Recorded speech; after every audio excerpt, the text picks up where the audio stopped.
Oh, here. Okay, very good afternoon to everyone here. So I'm Terence Zhao from Singhai Marine Services. I'm very happy to be the panel moderator.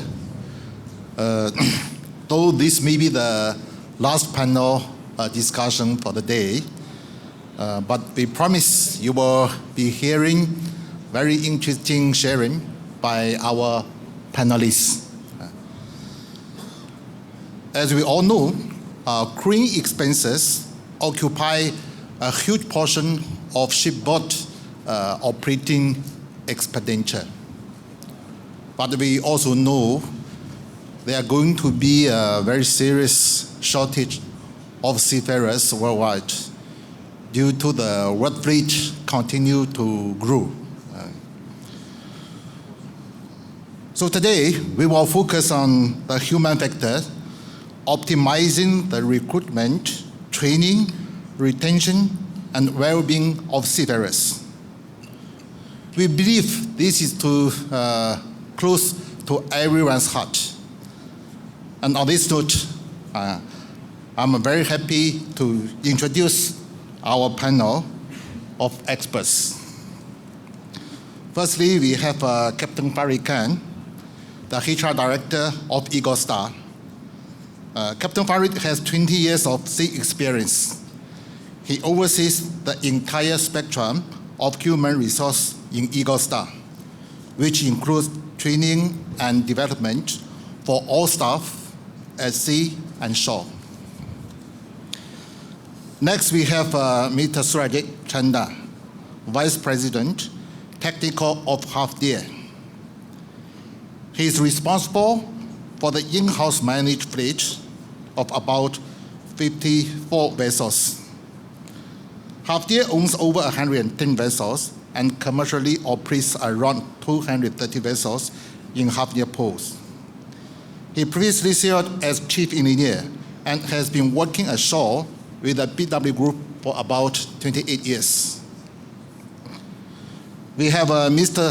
Aristos Philis, who is the co-founder and CEO of KeelX, a startup focused on maritime technologies with 4 active programs relating to analytics, robotics, education, and talk. KeelX is a spun out of Lamisola, a well-known ship-owning group established in Cyprus, where Aristos holds an active position as director. He is also a family member of the owner of Lamisola. So Captain Ashish Mediratta, he is the head of crewing for Maersk, responsible for management of crew on board Maersk-owned vessels. He is involved in strategy related to development of seafarer for the future, manning of Maersk vessels. Last one, Captain Lee Chi-Seong. He is the fleet director of PCL Group and chairman of SMEF, Singapore Maritime Employers Federation. Many of us will know him as he actively participates in many shipping committees and always a voice to be heard in the local maritime industry. So I would like to start from Captain Lee. I cannot see you clearly, you are there. Captain Lee, as we know that there will be serious shortage of seafarers, especially officers, in the next few years due to more vessels are delivered. So according to the latest BIMCO report, it is estimated to have a shortage of officers up to 89,000 by year 2026. So it is vital for the shipping industry to ensure adequate and continuous access to a pool of qualified seafarers and to provide proper incentives to those who choose a seafaring career. So what can we do to overcome the shortage of seafarers? Please share with us. Terence, thank you. Good afternoon, ladies and gentlemen. Actually, I just want to correct the moderator a little bit. The shortage has been happening, and it was the worst in in the last 2 to 3 years with the COVID restrictions, as well as the Russia and Ukraine conflict. So I think some of you are from the container shipping. It is also the period, golden period for container shipping. We make the most money. So yes, coming back to this discussion again, the shortage will be there, and whatever, regardless what we do, it will still be there. The reason is with today's shipping nations that supply crew, especially China, India, the GDP is improving, getting more and more difficult to recruit cadets from those regions. I would think that we should take a look at how we can go into non-traditional crew supply countries, such as maybe Indonesia, our neighbor here.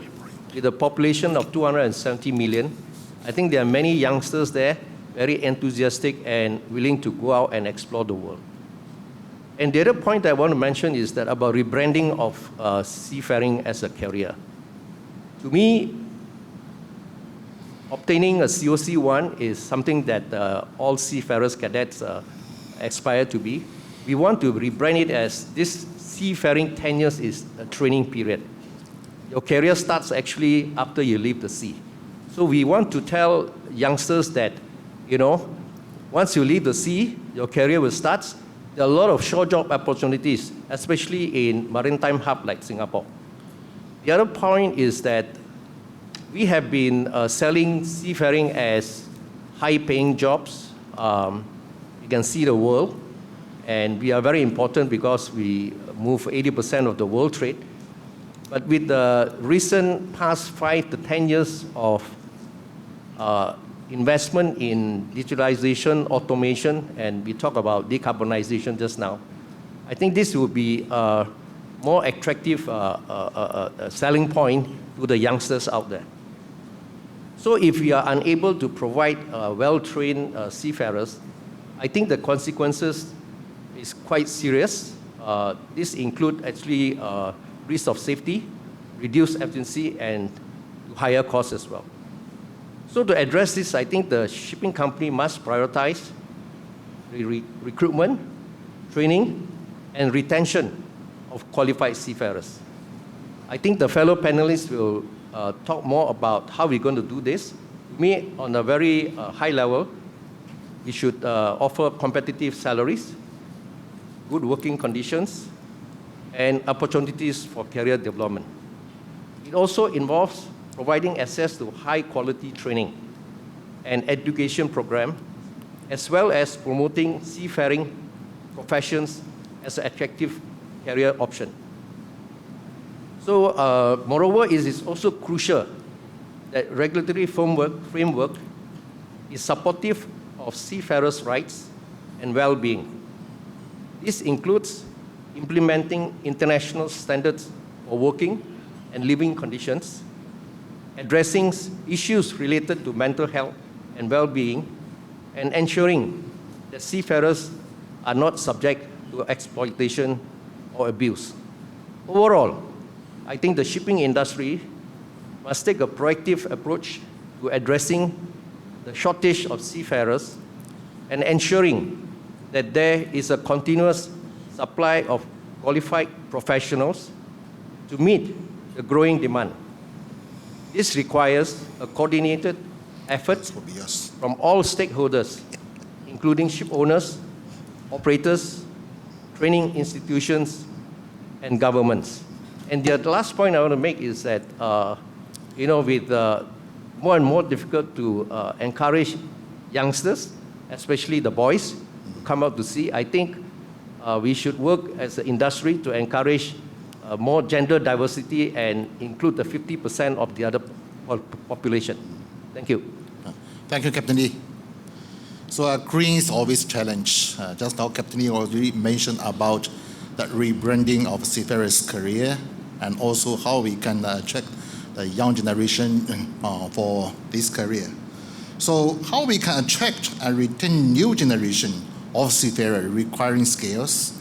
How do we cater to demands of the changing needs and demands of the younger generation seafarers? So Captain Farid would like to share with us. Yeah, thank you very much. Good afternoon, everybody. I'm very conscious we are holding you before lunch. Considering it's a HR session and wellness, it's very ironic, I think. I just want to share that about 2 weeks ago, I just got off a ship. I was sailing for 12 days from Malaysia to Japan, and it was a very eye-opening sailing trip, because I was at sea for 20 years, but for the last 18 years, I've been ashore. And the fact that I had a very senior master who's going to retire, sailing on board. I had a chief engineer who just got promoted his first trip. I had 2 female cadets. I had 2 engineers from our oil field, fleet that was coming to the LNG fleet to do a conversion. I had 4 other cadets. And it was very interesting to spend 12 days with them. And the expectation and the demands and the feedback that I received from each individual gave me a perspective that we cannot continue to do what we are doing today. I think we need to be much, much more critical of individual needs. We must be much, much more critical of what is expected from us as employers. Because I think we've been very, in the shipping industry, very cookie cutter. Let's have a CBA, let's have a generic terms and condition, let's treat everybody the same, or even treat different people from different regions differently. I think that is changing. It's a very globalized world now. I think a young cadet from Malaysia is the same as a young cadet. Expectations are the same from a young cadet from Ukraine, or a young cadet from India, or a young cadet from Manila. And we need to really look at how we can actually understand this. And I was really, really pleased that today, every panel in this LinkedIn conference talked about people. And I think that's a really, really great way, because LinkedIn, Capital Link, thank you for inviting us for this panel, because I think the critical piece is people. And if we get the jigsaw of people right, everything else will fall right. And I think it's very clear, and somebody said in one of the panels that we need to look at a much more sophisticated HR process. I would prefer to look at it at a much more simple HR perspective. Look at what people need and address it and move forward. It is very clear that the younger generation is looking for a purpose. One of the panelists said that we are seen as a dirty industry. We definitely need to change that. It is also very clear that we are moving to a much more technologically advanced operation of ships. And we need to empower and give the tools for our seafarers to deliver on that. Not only the officers, but also the ratings. And that is an area that I feel is also neglected. So we need to relook at what we do. And somebody mentioned the Nokia moment. I think we have an HR moment here, that if we don't do this right, we will suffer the consequence of every time the BIMCO report will come out and we'll have a shortage. Maybe we should be in a position to say we are taking the right steps to make sure that we plan ahead and we look forward and we listen on the ground what is required and take the right steps to move forward. Terence? Thank you, Farid. Thank you, Farid. Well, I think you have been captain for so many years, but I'm sure just now you mentioned about 12 days you follow a ship. That could be a long journey for you after a long while, right? So very good. You have a reflection. You have a creative idea about our seafarers and the young generation. Next, I would like to ask Mr. Surajit. So we know shipping companies invest heavily on the seafarers to improve operations. So do seafarers feel motivated by training and development program? So what are the programs you have for your crew And do you feel that it also strengthens loyalty to the company? Yeah, good afternoon, everyone. And thanks, Terence and Capital Link, and I think Nicholas for inviting us to this panel. I'm quite honored to be here, and especially honored to be speaking about human factor in shipping, which is, as rightly mentioned by a lot of the panelists before us, is the most important thing we need to look at. Yeah, we in Hafnia and the BW group as a whole, we have a lot of programs to train, develop, and of course give career progression to our seafarers. And some of them, we have navigational courses, we have electrical courses, because we have done away with electrical officers on most of our ships. So we have electrical courses for the engineers and even the deck officers. Then we have, of course, catering courses for cooks and everything like that. Then we have our competency management system, which, of course, every rank has to complete a number of tasks before he's considered for promotion. And we have office attachment. We bring them into Singapore, of course, for 59 days is the maximum you are allowed. So we bring them in for a couple of months into Singapore, and sometimes they work remotely from home also as on projects and even looking after ships as superintendents, remote superintendents. We give them that opportunity. And as rightly mentioned by some, the younger generation and the new breed of seafarers which are coming in, you need to keep them engaged. You need to keep them excited, enthusiastic about the shipping line. So it's an opportune time that things like dual fuel ships and different kind of alternate fuels are coming in. So that kind of training also, and sailing parallel on LNG ships, LPG ships to get IGF certification. These sort of things, and even involvement in projects or something to keep them excited about the shipping. So that also makes a difference, because you do get a lot of the seafarers out there who are looking at progression, and they are not just satisfied with just doing the day-to-day shipping job. Ships duties. They want more, and they want, because there's internet is there. Now they're well connected with the world, and they see a lot of things going on, and so they are excited about these things. Of course, I won't forget to mention for any oil majors out here that we also have the Shell resilience and learning engagement tools that we have to do as a part of the TMSA. I think there is a lot out there that we put out to the seafarers, and we give them. They have their appraisal systems, and we have conference calls with the ships, video conferencing calls nowadays, and we speak to the senior officers and even the junior officers and the crew, and we try to identify if there is any kind of training that they require, and or any kind of so we take action on these things. Okay, thank you, Surajit. So may I ask, on average, in Hafnia, what will be your retention rate of your crew? For officers, it's about 98%, but in general, it's 96%. Well, that looks very high. I think that could be the... Don't ask me about the office, please. Will be the very good result of your investment in training, right? Thank you very much.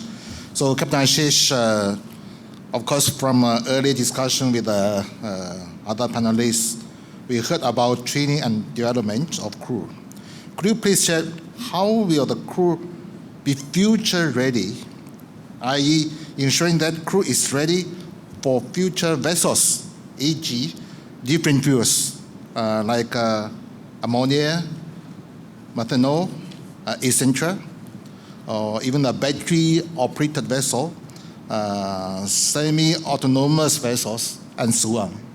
Could you please share with us your point? Thank you, Terence. And good afternoon to all ladies and gentlemen here. I think we all are in an important session talking about people at sea. And I've heard the various other panelists in some form or shape have talked about crew on board. So that also makes it very relevant is you can have the most advanced vessel, you can have the best hardware, but what matters actually is the one operating it. And there is crews being talked, and especially if we take in the last couple of years during COVID, a lot was talked about seafarers, but I only see it becoming more profound now in all the discussions. So when you talk about hardware, you talk about cargo, I think seafarers are talked probably at a higher level over there, or the importance or the role they contribute in this.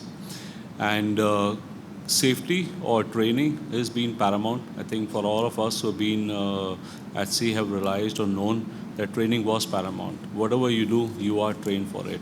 You go through various drills, etc., right? And they have proved beneficial. So a lot of things have been avoided because of a high level of training being imparted by various institutes or companies. And some could be market leaders in that. However, the training which we did 10 years, 20 years back, would that take us to the next century? I don't think so. While the basics still remain the same, how you launch a lifeboat, etc., but you also need to start to see as what do we require in the future. And taking a cue from Captain Lee's point is where we have people from the local, from the more profound nations not coming out to sea, how do we make it more attractive for them? And probably decarb is something which people start to understand more, and the younger generation really has believing more than the others, right? And with that in mind is how do we prepare our seafarers for the future? Is it going to be solved by one company or an administration? I don't think so. It has to be an industry getting together, if it is ship owners, ship managers, classification societies, and more importantly, the administration also playing a role.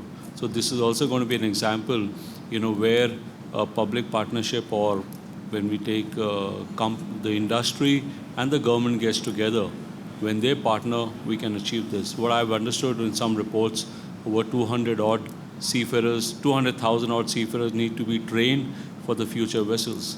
With 100 methanol vessels already in order now, and many more to come, and probably going into ammonia, it just becomes more important. And there is currently a restriction of facilities available as to what can be done. So just to share, I was talking to one of the administration a couple of weeks back, and they said, we would like to train in ammonia, but we do the IGF because for methanol, sorry. We would like to do training for methanol, but that's not available for us to do. You need to get a big parcel. You can't do a small parcel for training, etc. And that's where everyone needs to come together is how do we make these equipment/fuels available for training so we have our crew trained in that equipment and fuel rather than something similar to that. So in Maersk, we'll be getting a first methanol vessel in June, and we have invested extensive training along with the class and with training institutes in training our crew for these vessels. And we are looking at more options as to how to expand that and how do we have our future crew ready for those vessels. But to summarize or to end, I think it's going to be an industry coming along in order to prepare our crew, and we need to step on the gas now. Thank you, Terence. Yeah, thank you very much, Captain Ashish, for your sharing. So we all know that the industry are moving very quickly toward Industry 4.0. How can the shipping industry embrace technology to improve the working condition of seafarers, improving on safety and reducing their workload? Mr. Aristos, would you like to share with us? Thanks for the very interesting question, Terence. And if I also take the opportunity to congratulate Capital Link for another very successful forum. Indeed, yes, we do see a lot of industries moving towards 4.0, but for shipping to benefit from the smart connection of machines that take decisions in between them, and they get better and better, and benefit from digital twins and even cloud computations, there is one critical element that must be met first, and that's about connectivity.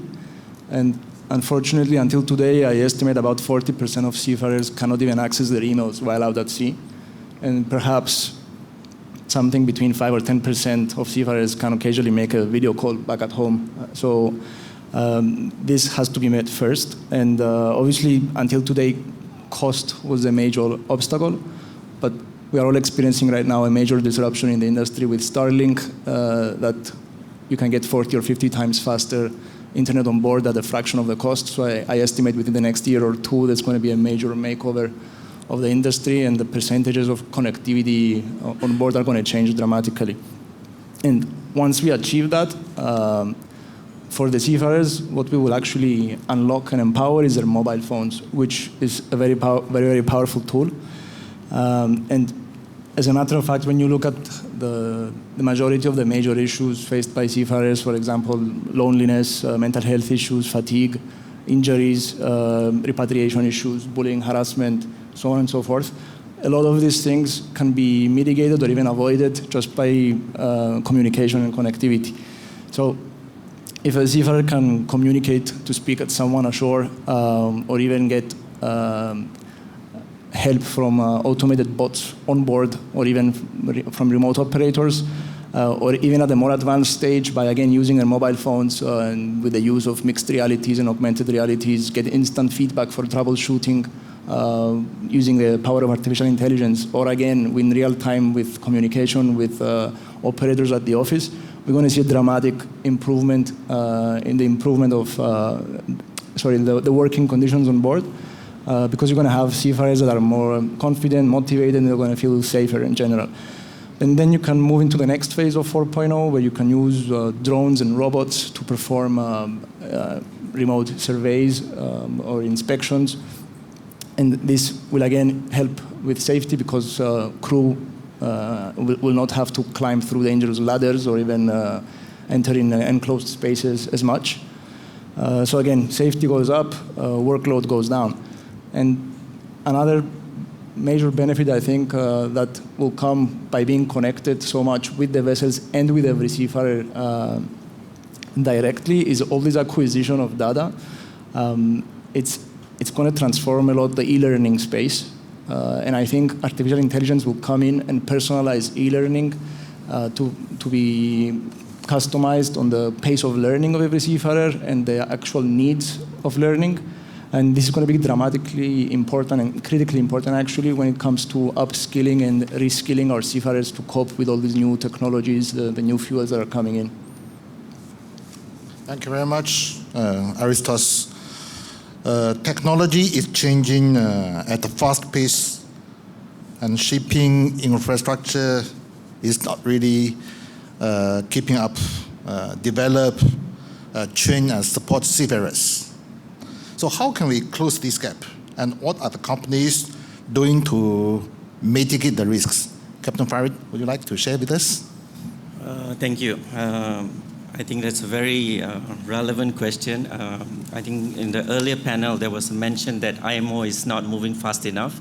There was mention about SOLAS. We should also mention STCW.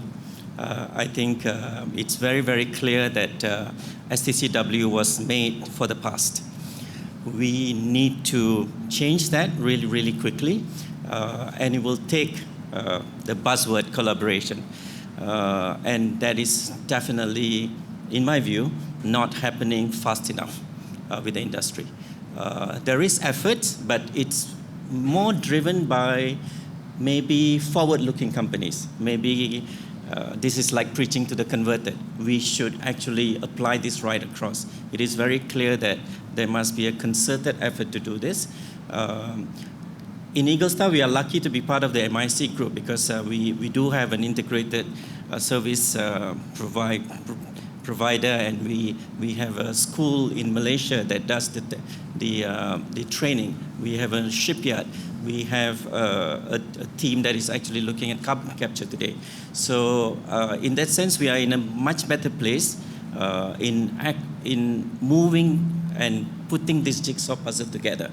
But not every shipping company has that luxury, or other ship managers have that luxury. So how can we work together to do this? We have collaborated with another third-party manager to do training on our ships.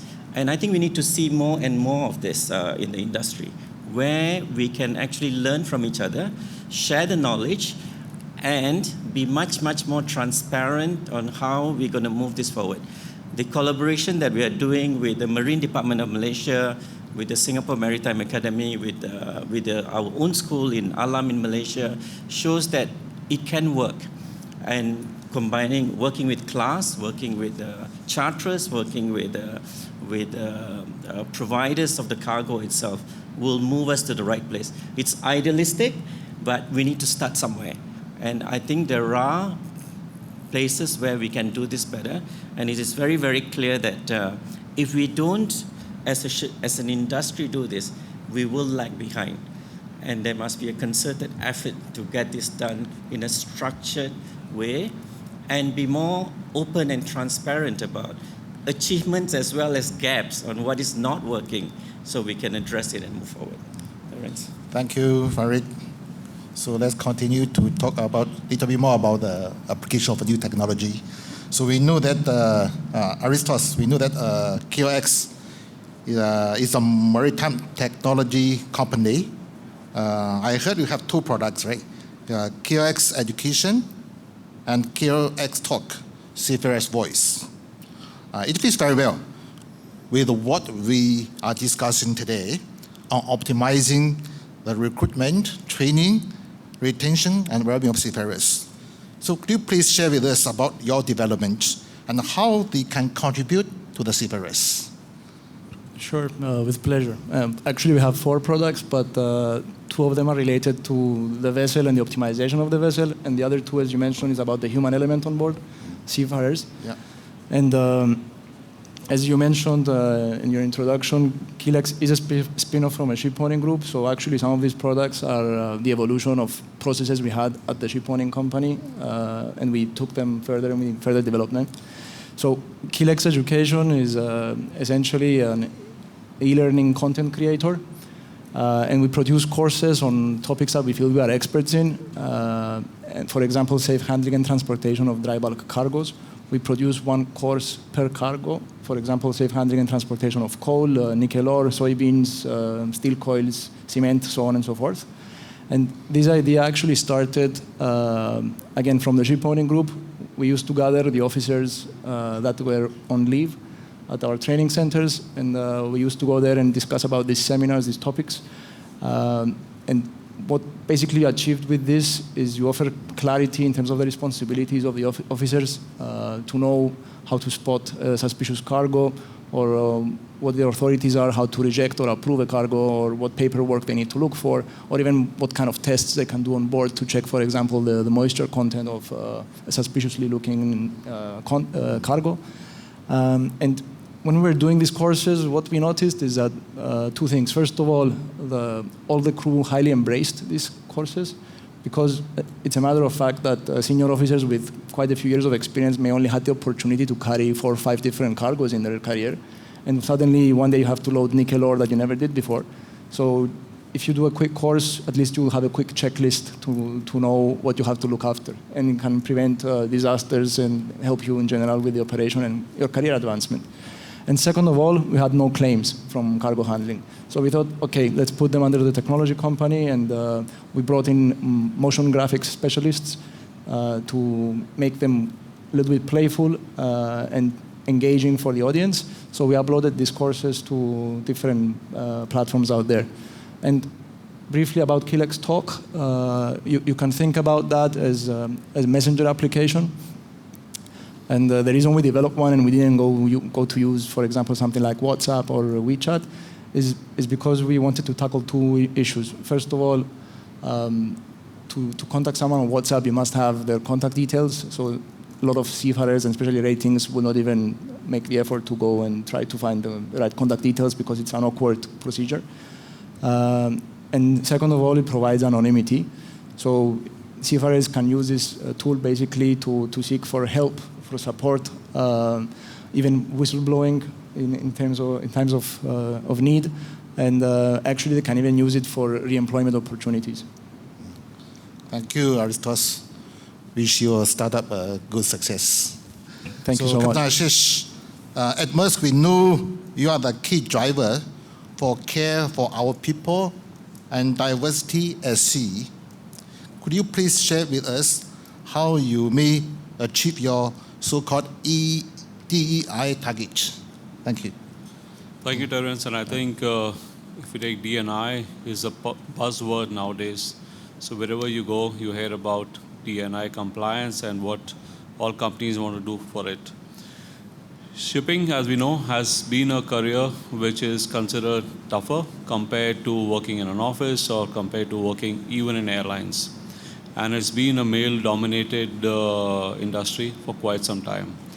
And yes, we've had over 2.5% of women seafarers across the globe, but that number is too small compared to the population and the talent we have available, which can be used out at sea. And for us in Maersk, it's been a focus area, how to increase our women seafarers pool out at sea. And we have taken a few measures over there, and I guess that would be relevant for all also is going out to schools, sharing with them over there, to the girls over there, there is a career out at sea, and it's not what you think. A lot of people have some pre-notions about sea life, but I think that has to be cleared also. Sharing the benefits, the career opportunities, the learning opportunities, and I think that is helping us a lot.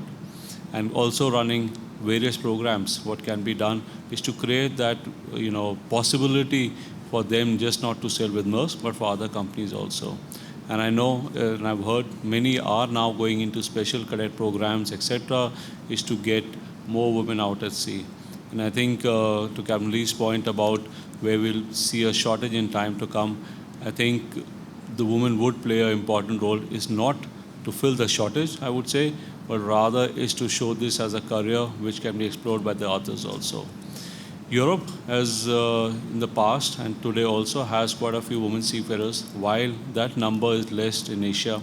And this is where a potential is seen is to increase that number, is across all ranks and even for ratings also.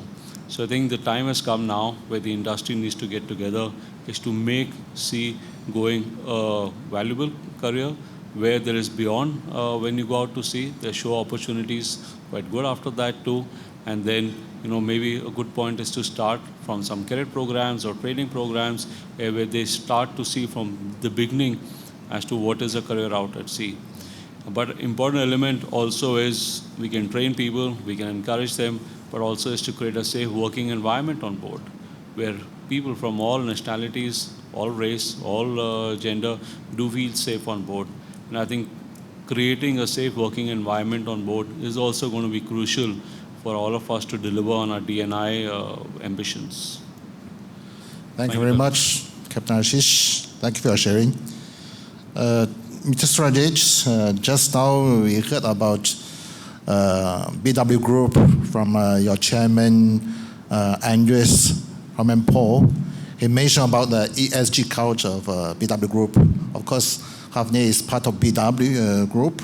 Can you please share about what is your ESG programs and how you implement them, and what are the challenges you are facing? Thank you. Thanks, Terence. I think with the time available now, ESG is a huge topic. So I'll just concentrate on the seafaring side. On the environment, of course, we have started green logs, this digitalization of all logbooks, especially the environment logbooks. So it's already implemented on all the in-house ships. So we are now, we've got oil record books, garbage records, ballast water records. And now we are doing deck and engine room logs also. So slowly we'll get into this. And of course, other things. And this is all to, ease the workload and rework and errors which the seafarers make, so it makes life easier for them.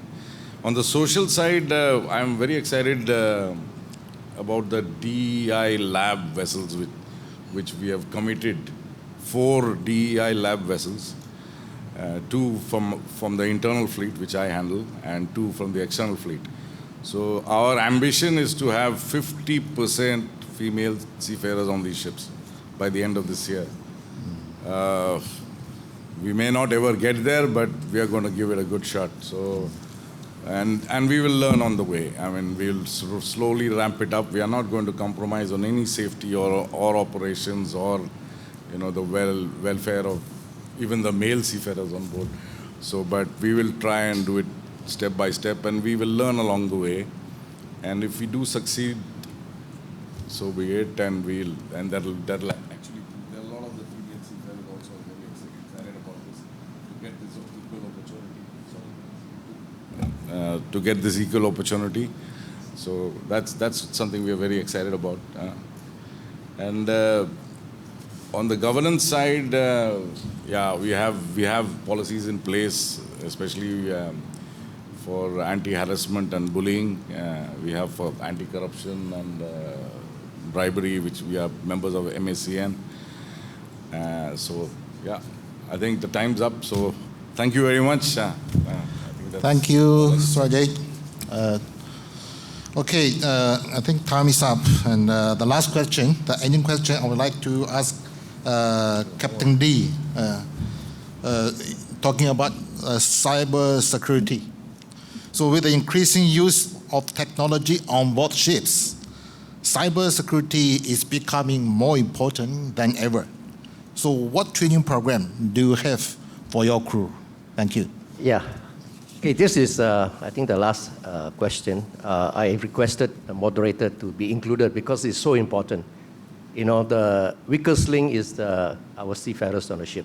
So recently we had a risk workshop where our head of Fleet IT explained the advancement in IT and OT on the ships, as well as the risk of cybersecurity attack for the vessels.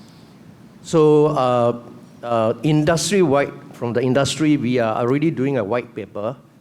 There's a white paper going to be published very soon, sponsored by SMEF, entitled Future Proofing the Seafarers. And one of the key topics is about cybersecurity.